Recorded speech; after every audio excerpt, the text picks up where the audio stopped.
AP CPI party కీలక నిర్ణయం తీసుకుంది. మెడికల్ కాలేజీల ప్రైవేటీకరణపై పోరాడానికి సిద్ధమంటూ ప్రకటించింది. ఈ నెల 18న అన్ని మెడికల్ కాలేజీల ముందు జిల్లా కేంద్రాల్లో ధర్నాలు చేస్తామంటూ సిపిఐ రాష్ట్ర కార్యదర్శి ఈశ్వరయ్య ప్రకటించారు. 17 మెడికల్ కాలేజీల ప్రైవేటీకరణకు మేము వ్యతిరేకిస్తున్నామంటూ ఈశ్వరయ్య తెలిపారు. కూటమి ప్రభుత్వం పిచ్చి చర్యతో పేద విద్యార్థులకు వైద్య విద్యం దూరం చేస్తుంది అంటూ ఈశ్వరయ్య అన్నారు. 17 మెడికల్ కాలేజీల్లో సీట్లతో పాటుగా ఉద్యోగాలు కూడా కోల్పోతున్నామంటూ తెలిపారు.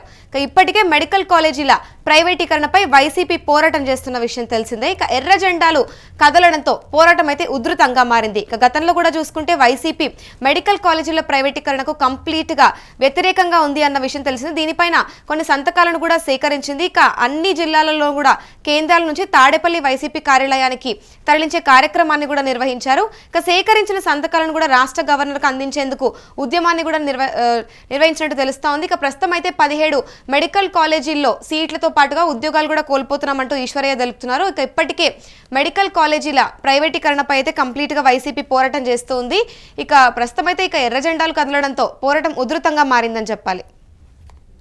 తెలుగుదేశం పార్టీ నాయకత్వంలో రాష్ట్రంలో నడుస్తున్నటువంటి కూటమి ప్రభుత్వం 10 ప్రభుత్వ మెడికల్ కాలేజీలను ప్రైవేటు పరం చేస్తూ పిపిపి అనేటువంటి పేరుతో పబ్లిక్ ప్రైవేట్ పార్ట్నర్షిప్ పేరుతో జివో నెంబర్ 590ని తీసుకొని వచ్చి మొత్తం ప్రైవేటీకరణ చేయడానికి చేస్తున్నటువంటి ఆలోచన విధానాన్ని విరమించుకోవాలని చెప్పి మేము సిపిఐగా డిమాండ్ చేస్తూ ఉన్నాం. గతంలో ప్రభుత్వం 17 మెడికల్ కాలేజీలు తీసుకొని వస్తే అందులో ఉన్నటువంటి కాలేజీల్లో స్వయం పోషకంగా కొన్ని సీట్లు అమ్మకానికి పెట్టారని చెప్పి మేము అధికారం లేకొస్తే జీవో నెంబర్ 107, 108 రద్దు చేస్తామని చెప్పి నాడు టీడీపీ జనసేన 2 పార్టీలు కూడా పెద్ద ఎత్తున ఉపన్యాసాలు ఇచ్చాయి. ప్రజలను తిరుగుబాటు చేయమని చెప్పి ప్రోత్సహించాయి.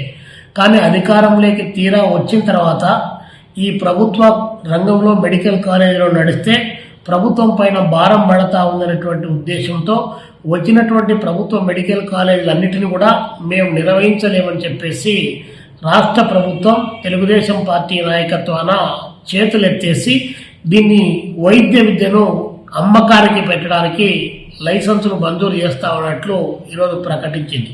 కాబట్టి ఇది ఒకవైపున రాజ్యాంగ విరుద్ధమైనటువంటిది, సామాజిక న్యాయానికి తీవ్ర విఘాతం కలిగించేటువంటిది. మరొక వైపున ఎస్సీలు కానీ, ఎస్టీలు కానీ, బీసీలు కానీ, మైనారిటీలు కానీ, అగ్రవర్ణాల్లో ఉన్నటువంటి మెరిటోరియస్ పేద స్టూడెంట్స్ కూడా తీవ్రమైనటువంటి అన్యాయం చేసేటువంటి చర్యలు ఈ యొక్క పిపి విధానంలో కొనసాగుతున్నాయి. అందుకనే మేము జీవో నెంబర్ 590ని రద్దు చేయాలి. ఆర్టికల్ 21 ప్రకారం జీవించేటువంటి హక్కును వ్యాపారం చేసేటువంటి పద్ధతుల్లో ఉండకూడదని చెప్పేసి ప్రభుత్వానికి తెలియజేస్తున్నాం.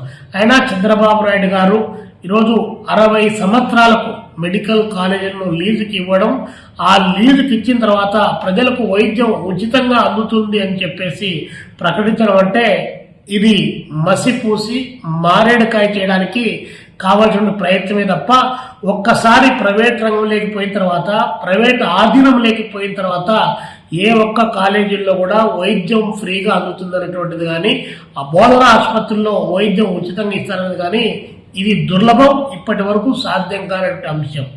ఏదో ఒక పద్ధతిలో అనుకున్నటువంటి లక్ష్యాన్ని ఆ వైపున తీసుకొని పోయి ప్రైవేటు వ్యక్తులకు కట్టబెట్టేటువంటి చర్యల్లో భాగంగా కుట్రపూరితంగా ఈరోజు కూటమి ప్రభుత్వం ప్రయత్నం చేస్తూ ఉంది. పిపిపి అనేటువంటి 3 పీలు పెట్టి ఈరోజు రాష్ట్రంలో ఉన్నటువంటి మెడికల్ విద్యను అమ్మకానికి పెట్టడం ద్వారా పేద ప్రజలకు, అదేవిధంగా దాదాపు 2500 సీట్లు కోల్పోవడంతో పాటు 2500 ఉద్యోగాలు ప్రభుత్వ రంగంలో స్థిరంగా రావాల్సినటువంటి ఉద్యోగాలు ఎస్సీలు, ఎస్టీలు, బీసీలు, ఇతరేతర వర్గాలు కూడా నష్టపోయి ప్రైవేట్ రంగంలో ఉండేటువంటి పద్ధతుల్లో వస్తే తీవ్రంగా నష్టం జరిగేటువంటి ప్రమాదం ఉన్నటువంటి నేపథ్యంలో ఈ యొక్క మెడికల్ విద్యను ప్రైవేటీకరణ చేసేటువంటి విధానాన్ని సుతారం భారత కమ్యూనిస్ట్ పార్టీ సిపిఐ ఏమాత్రం కూడా అంగీకరించడం లేదు. ఈ నేపథ్యంలో రేపు 18వ తారీఖు రాష్ట్ర వ్యాప్తంగా అన్ని మెడికల్ కాలేజీల దగ్గర, అదేవిధంగా వైద్య విధాన పరిషత్తుల దగ్గర, మెడికల్ కాలేజీలు లేనటువంటి చోట జిల్లా కేంద్రాల్లో పెద్ద ఎత్తున ఆందోళన చేయమని చెప్పి, ఈ ఆందోళనలో మెడికల్ వైద్య విద్యను వ్యతిరేకించేటువంటి అన్ని రకాల శక్తులను, వ్యక్తులను, ఇతరేతర రాజకీయ పార్టీలను, ప్రజా సంఘాలను, ఎస్సీ, ఎస్టీ, బీసీ, మైనారిటీ సంఘాలందరినీ కూడా కలుపుకొని ఉద్యమానికి శ్రీకారం చుట్టమని చెప్పి పిలుపునిస్తా ఉన్నాం. చంద్రబాబు నాయుడు గారికి కూడా హితవు పలుకుతా ఉన్నాం. మీరు అధికారంలోకి రాకముందు మీరు లోకేష్ బాబు గారు ఏం మాట్లాడారు, వీడియోలు, ఆడియోలు ఒకసారి తెప్పించుకొని పరిశీలన చేయండి. అధికారం వచ్చిన తర్వాత ప్రభుత్వానికి డబ్బులు భారం అయిపోతా ఉన్నాయి, మేము నడపలేమంటే మీరు తెచ్చిన 2,50,000 కోట్ల రూపాయల్లోంచి ప్రజారోగ్యానికి కేవలం ఒక 6,000 కోట్లు, 7,000 కోట్ల రూపాయలు డబ్బులు ఖర్చు పెట్టలేరా? కాబట్టి పెట్టి తీరాల్సిందే. ప్రాధాన్యత క్రమంలో ప్రజారోగ్యమే ముఖ్యం. మొన్నటి కరోనా వచ్చినటువంటి నేపథ్యంలో సోకాల్డ్ కార్పొరేట్ ఆసుపత్రులు ప్రజల యొక్క మూలుగులు పీల్చారు. కొన్ని ఆసుపత్రుల్లో ఉన్న డాక్టర్లు కనీసం వైద్యం కూడా చేయలేదు. అలాంటి సందర్భంలో ప్రభుత్వ కళాశాలల్లో మాత్రమే, ప్రభుత్వ వైద్యశాలలో మాత్రమే డాక్టర్లు ప్రజలకు సేవలు అందించినటువంటి పరిస్థితిని ఒక్కసారి మననం చేసుకొని, మీరు మీ కుమారుడు గారు చెప్పినటువంటి మాటలు గుర్తు తెచ్చుకొని ఈ పిపిపి అనేటువంటి విధానాన్ని వైద్య రంగంలో, విద్యారంగంలో పూర్తిగా రద్దు చేయాలని చెప్పి మేము డిమాండ్ చేస్తున్నాం. దానికోసం ప్రజలను పెద్ద ఎత్తున ఉద్యమానికి సిద్ధంగా అమ్మని చెప్పేసి మన హక్కులు మనం కాపాడుకోవడానికి పిడికిని బిగించి పోరాటంలోకి రావడం ద్వారానే ఈ ప్రభుత్వానికి, కూటమి ప్రభుత్వానికి బుద్ధి చెప్పాలని చెప్పేసి ఈ సందర్భంగా పిలుపునిస్తూ పెద్ద ఎత్తున ప్రజలంతా పాల్గొనాలని చెప్పి కోరుతా ఉన్నాను. నేను ఏ పని చేసినా భావితరాల కోసం ఆలోచిస్తాను. సంపద సృష్టించాలి, ఆదాయాన్ని పెంచాలి, ఉపాధి అవకాశాలు మెరుగుపరచాలి. ఈరోజు మీరు చూసినప్పుడు మెడికల్ కాలేజీలు కూడా కొంతమంది కావాలని రాజకీయం చేసే పరిస్థితికి వస్తున్నారు. ఏదైతే ఈరోజు ఒక రోడ్డు ఉంది, రోడ్డు మనం ఏం చేసేది పీపీపీ మోడల్లో చేస్తాం. 10-15 సంవత్సరాలు వాళ్ళు రన్ చేస్తారు. రన్ చేసి మళ్ళీ ప్రభుత్వానికి అప్పచెప్తారు. అది ప్రభుత్వ ఆస్తి, రన్ చేసేది ప్రైవేటు వ్యక్తులు. తద్వారా ఎక్కువ పనులు అవుతాయి. నిన్న పార్లమెంటరీ కమిటీ కూడా ఒక మాట చెప్పారు. ఈరోజు ఉండే పరిస్థితిలో మెరుగైన చదువు కావాలన్నా, మెరుగైన సేవలు కావాలన్నా ఈ హాస్పిటల్ కానీ, కాలేజీలు కానీ పీపీపీ విధానమే మెరుగైన విధానమని పార్లమెంటరీ పార్టీ కూడా చెప్పే పరిస్థితికి వచ్చారు, రికమెండేషన్లు ఇచ్చే పరిస్థితికి వచ్చారు. అలాంటిది మనం పీపీపీ విధానంలో ముందుకు పోతే ప్రజల్ని మభ్యపెట్టడానికి ప్రైవేట్ అంటారు.